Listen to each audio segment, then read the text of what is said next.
This is Sri Shana Satish Babu will speak in Telugu 10 minutes.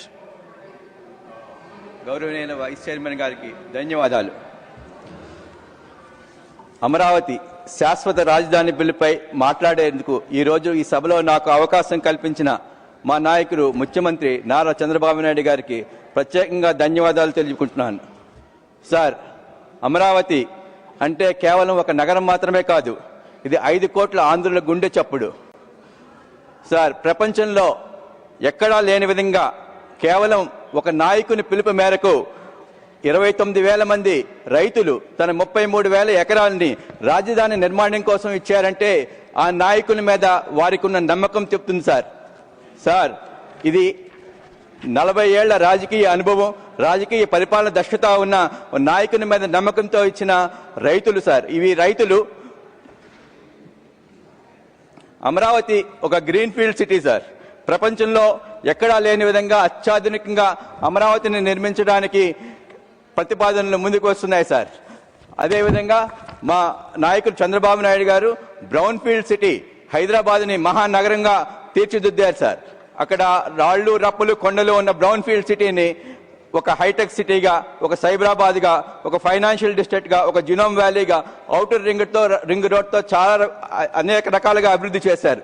అదేవిధంగా ఒక green field సిటీని ఇంకా ప్రణాళికంగా ఆంధ్ర ప్రజల కోరిక మేరకు అత్యధిక మహానగరంగా ప్రపంచంలో తీర్చిదిద్దుతారు సార్. ఇక్కడ మీకు చెప్పగలిగేది ఏమిటంటే అక్టోబర్ 22, 2015 ఒక చరిత్రాత్మక రోజు. ఆ రోజు ప్రధానమంత్రి నరేంద్ర మోడీ గారు ఈ పార్లమెంట్ నుంచి మట్టిని తీసుకొచ్చి, యమునా నుంచి వాటర్ని తీసుకొచ్చి అక్కడ అమరావతికి శంకుస్థాపన చేశారు సార్.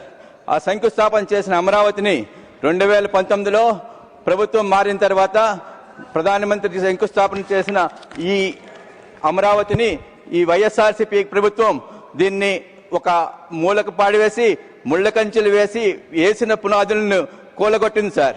ఇక్కడ ప్రత్యేకంగా మీకు చెప్పాల్సింది ఏంటంటే నిన్న ఏం జరిగిందో ఈ సభ దృష్టికి తీసుకురావాలి సార్. నిన్న ఆ పార్టీ యొక్క అధ్యక్షుడు జగన్మోహన్ రెడ్డి ఒక విధంగా కామెంట్ చేశారు సార్. ఏమన్నారంటే ప్లాన్ బి ఉంది. ప్లాన్ బి అంటే మచిలీపట్నాన్ని, గుంటూరుని, విజయవాడని కలుపుతా కొత్త రాజధాని ప్రతిపాదన. ఇది మవేగా ఏదో అని చెప్పుకుంటూ వచ్చారు సార్. ఇది ఆయన యొక్క చంచల మనస్తత్వానికి నిదర్శనం సార్. ఆయన ప్రతి విషయంలో కూడా నిర్మానుషంగా పారిన వాటర్లో రాయేసి దాంట్లో వాటర్ చిందితే దాన్ని ఆనందించే చంచల మనస్తత్వం సార్. ఇటువంటి మనస్తత్వం ఉన్నవాళ్ళు రాష్ట్రానికి అరాచకం సృష్టిస్తారు. 40 రాజకీయ పార్టీలు ఏకదాటిగా దేశమంతా సపోర్ట్ చేసి ఈ బిల్లుని ముందుకు తీసుకెళ్తుంటే మా రాష్ట్రంలో ఉన్న ఈ రాజకీయ పార్టీ ఈ బిల్లుని వ్యతిరేకిస్తుంది. దీన్ని ప్రజలందరూ గమనిస్తారు సార్.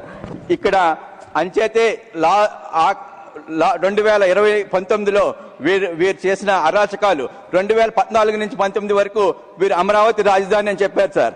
2019 నుంచి 24 వరకు 3 రాజధానులు 3 ముక్కలు అన్నారు సార్. ఇప్పుడు కొత్తగా 2024లో మవేగా అన్నారు సార్. 2029లో ఇంకో కొత్త పేరు చెప్తారు సార్, పులివెందుల, కడప, ఇంకో ఏదో ఒక పేరు చెప్తారు సార్.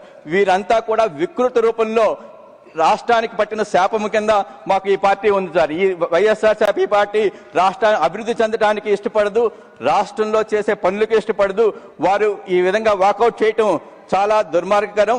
ఇది దేశ ప్రజలందరూ ఈ పార్లమెంట్ సాక్షిగా చూస్తున్నారు సార్. వీరు చేసిన పాపాలు, వీరు చేసిన అన్యాయాలు సార్. ఇక్కడ అమరావతి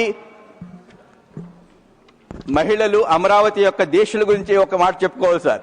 స్వతంత్ర ఉద్యమంలో మహాత్మా గాంధీ గారు స్వతంత్ర ఉద్యమం చేస్తూ నగరాలు తిరుగుతున్నప్పుడు అక్కడ మహిళలు ముందుకొచ్చి వారి నగలను దానమిచ్చి మహాత్మా గాంధీ గారికి సపోర్ట్ చేశారంట సార్.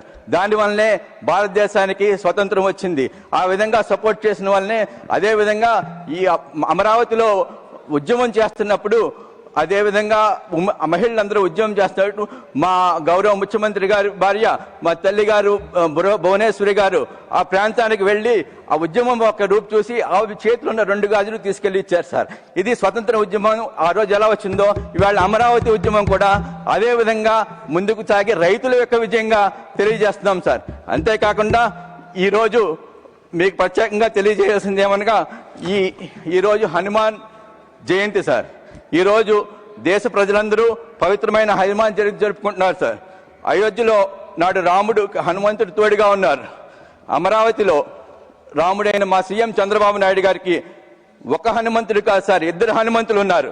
ఒకరు పవన్ కళ్యాణ్ గారు అయితే మరొకరు యువ నాయకులు లోకేష్ గారు. ధర్మం కోసం జరిగిన యుద్ధంలో రాముడి మార్గంలో నడిచి శిక్షణ దేశ రక్షణ చేసిన ఆ హనుమంతుడైతే అమరావతి కోసం జరిగిన యుద్ధంలో మా రాముడి మాటే శాసనంగా మా ఇద్దరు హనుమంతులు దుష్ట శిక్షణ రక్షణ కోసం పోరాడుతున్నారు సార్. ఈరోజు ఎంతో పట్టుదలతో ఈ బిల్లు ముందు 5 కోట్ల ఆంధ్ర ప్రజలకు ముందుండి చూడాలి, ఆంధ్ర ప్రజల ఆనందం చూడాలని చెప్పి మా నాయకులు వచ్చి ప్రత్యేకంగా ఈ సభను వీక్షించి ఇది ఆంధ్ర ప్రజల యొక్క చిరకాల కోరిక, ఈ కోరికను మనం ముందుకు తీసుకెళ్లాలి అనే ఉద్దేశంతో ఇది రాష్ట్ర ప్రజలకు అందించాలనే ఉద్దేశంతో వచ్చారు సార్. నిన్నటి అమరావతి గురించి ఒక చిన్న మాట సార్. నిన్నటి శాతవాహనుల వైభవం అమరావతి, నేటి చంద్రబాబు నాయుడు గారి సంకల్పం అమరావతి, నేటి విశ్వనగరం అమరావతి. జై హింద్ సార్, జై అమరావతి, జై తెలుగుదేశం.